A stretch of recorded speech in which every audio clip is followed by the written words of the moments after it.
एक शहर में मालिनी देवी अपने परिवार के साथ रहती हैं।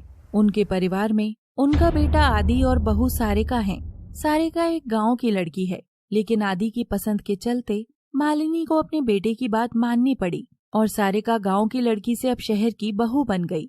मालिनी ने अपने बेटे की जिद तो मान ली थी, परंतु वो सारिका को पसंद नहीं करती थी। सुबह के समय सारिका किचन में खाना बना रही थी। सारिका ने सब्जी बनाकर रख दी और रोटियां बनाने लगी। तभी पीछे से मालिनी आकर खड़ी हो गई। इसको किसी न किसी तरीके से परेशान करना होगा। ये तो बहुत आराम से काम किए जा रही है, लेकिन कुछ न कुछ तो करना ही पड़ेगा। मालिनी ने सबसे पहले सारिका की रोटियों पर टिप्पणी करनी शुरू कर दी। सारिका कुछ नहीं बोली। अपनी माँ के घर से क्या सीख कर आई है? तुझे रोटी भी बनाने नहीं आती है? माँ जी, मेरी माँ ने मुझे खाना बनाना सिखाया है। आप बाहर बैठिए, मैं आपके लिए खाना लेकर आती हूँ। अब तो तू ही खाना खिलाएगी।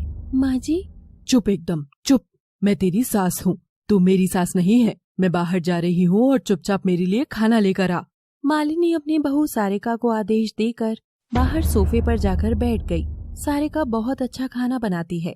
सारिका ने थाली में खाना लगाया और अपनी सास को लाकर दिया। मालिनी को खाने की खुशबू बहुत अच्छी आ रही थी, इसीलिए उसकी खाने से नजर नहीं हट रही थी। लेकिन अपनी बहू को परेशान भी करना था, इसीलिए उसने नखरे दिखाने शुरू कर दिए।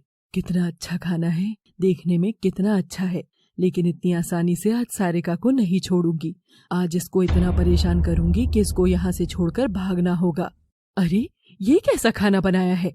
मैं इसकी तरफ देख भी नहीं पा रही हूँ। ये बहुत गंदा खाना है। चल, अब जैसा भी है मैं खा लेती हूँ, लेकिन तुझे इस घर की बहू बनाकर सबसे बड़ी गलती की है। सारिका को सच में बुरा लगा था, लेकिन वो चुपचाप अंदर चली गई। मालिनी ने सारिका को नहीं अपनाया। 2 साल बाद तक भी सारिका को कोई बच्चा नहीं है। इस वजह से मालिनी सारिका को बहुत परेशान करती थी।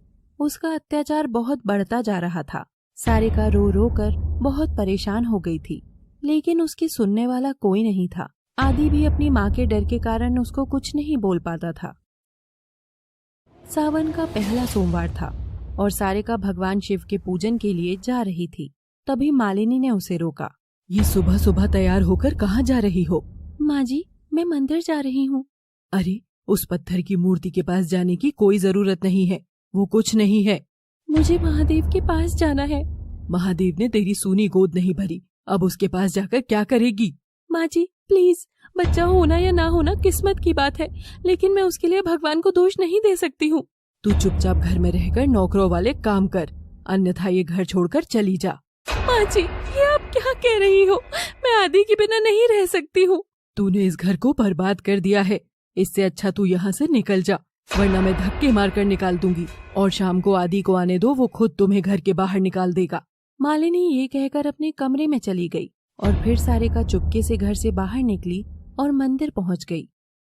हर रोज की तरह सुबह सारिका ने उठकर नाश्ता बनाया और मालिनी और आदि को दिया। मैंने आप दोनों के लिए पराठे बनाए हैं। मैं भी पिछले कई दिनों से पराठे खाना चाहता था। ये देखने में बहुत स्वादिष्ट लग रहे हैं। अब मुझसे इंतजार नहीं हो रहा है। अब मैं जल्दी से पराठे खा लेता हूँ। जैसे ही आदि ने पराठे से पहला टुकड़ा तोड़कर खाने के लिए हाथ आगे बढ़ाया, उसकी माँ ने उसका हाथ पकड़ लिया। अरे अरे, ये क्या कर रहा है बेटा? क्या तुझे पता नहीं कि ये बांझ है, और जब पता चल गया है तो हम ज्यादा दिन तक इसके हाथ का खाना नहीं खा सकते। हम लोगों को भगवान जी कभी माफ नहीं करेंगे। माँ, भी शादी को दिन ही कितने हुए हैं? आदि, मुझे मत समझाओ, इसलिए जो कह रही हूँ वो सुनो और जल्द से जल्द इसे छोड़ दो। माँ, आखिर आप क्या कहना चाहती हो कि जिससे प्रेम विवाह किया और जिसने मेरे लिए सब कुछ छोड़ दिया, अब मैं उसको छोड़ दूं? हाँ, अगर इस घर को आगे चलाना है, इस खानदान का नाम आगे बढ़ाना है, तो सारिका को तलाक देना ही पड़ेगा। माँ, शायद बुढ़ापे में आपका दिमाग खराब हो गया है। सारिका रोते हुए अपने कमरे में चली गई और बेड पर लेटकर तेज तेज रोने लगी। तभी बाहर से मालिनी आई। यहाँ रोने की कोई जरूरत नहीं है, क्योंकि मैं तुम्हारे आंसुओं से अपने खानदान का नाम आगे नहीं बढ़ा पाऊंगी। इसीलिए अब अपना सामान पैक करो और यहाँ से चली जाओ। माँ जी, मुझ पर रहम कीजिए, मैं आदि के बिना नहीं रह पाऊंगी। हाँ, अब तुम दोनों के ये नए ड्रामे हैं। ठीक है, फालतू का नाटक मत करो। ठीक है, तुम इस घर में रह लेना, लेकिन घर की किचन में मत घुसना। तुम इस घर में सिर्फ नौकरानी बनकर रह सकती हो, और हाँ, उससे आगे बढ़ने की कोशिश मत करना। मैं बहुत जल्द आदि की दूसरी शादी करा दूंगी। मालिनी सारिका को कठोर शब्द बोलकर चली गई। सारिका ने महादेव को याद किया और अपनी किस्मत पर रोने लगी। कुछ दिन बीत गए, लेकिन सारिका की जिंदगी में कोई बदलाव नहीं आया और मालिनी ने आदि के लिए लड़की देखकर शादी भी पक्की कर दी। माँ, आप ये बहुत गलत कर रही हो, ये ठीक नहीं है।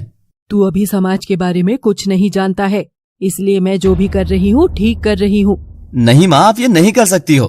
सारिका भी एक तरफ खड़ी थी, उसकी आंखों में उम्मीद थी, लेकिन आदि कुछ नहीं कर पा रहा था। शिवरात्रि के दिन आदि की मंगनी का दिन था, लेकिन आदि और सारिका भगवान शिव के मंदिर में पूजा करने चले गए। उस दिन आदि और सारिका भगवान शिव के सामने खूब रोए। आदि, अगर माँ नहीं मान रही है तो तुम शादी कर लो। मैं आज महादेव के सामने अपनी जान दे सकता हूँ, लेकिन यहाँ से कहीं नहीं जाऊंगा। आज महादेव को कोई ना कोई रास्ता निकालना ही होगा। ये जिद ठीक नहीं है। तुम घर जाओ, लेकिन मैं घर नहीं जाऊंगा। महादेव, मैंने घर में सारी बातें सुन ली, सारा दुख सह लिया, लेकिन मैंने आपसे कभी शिकायत नहीं की।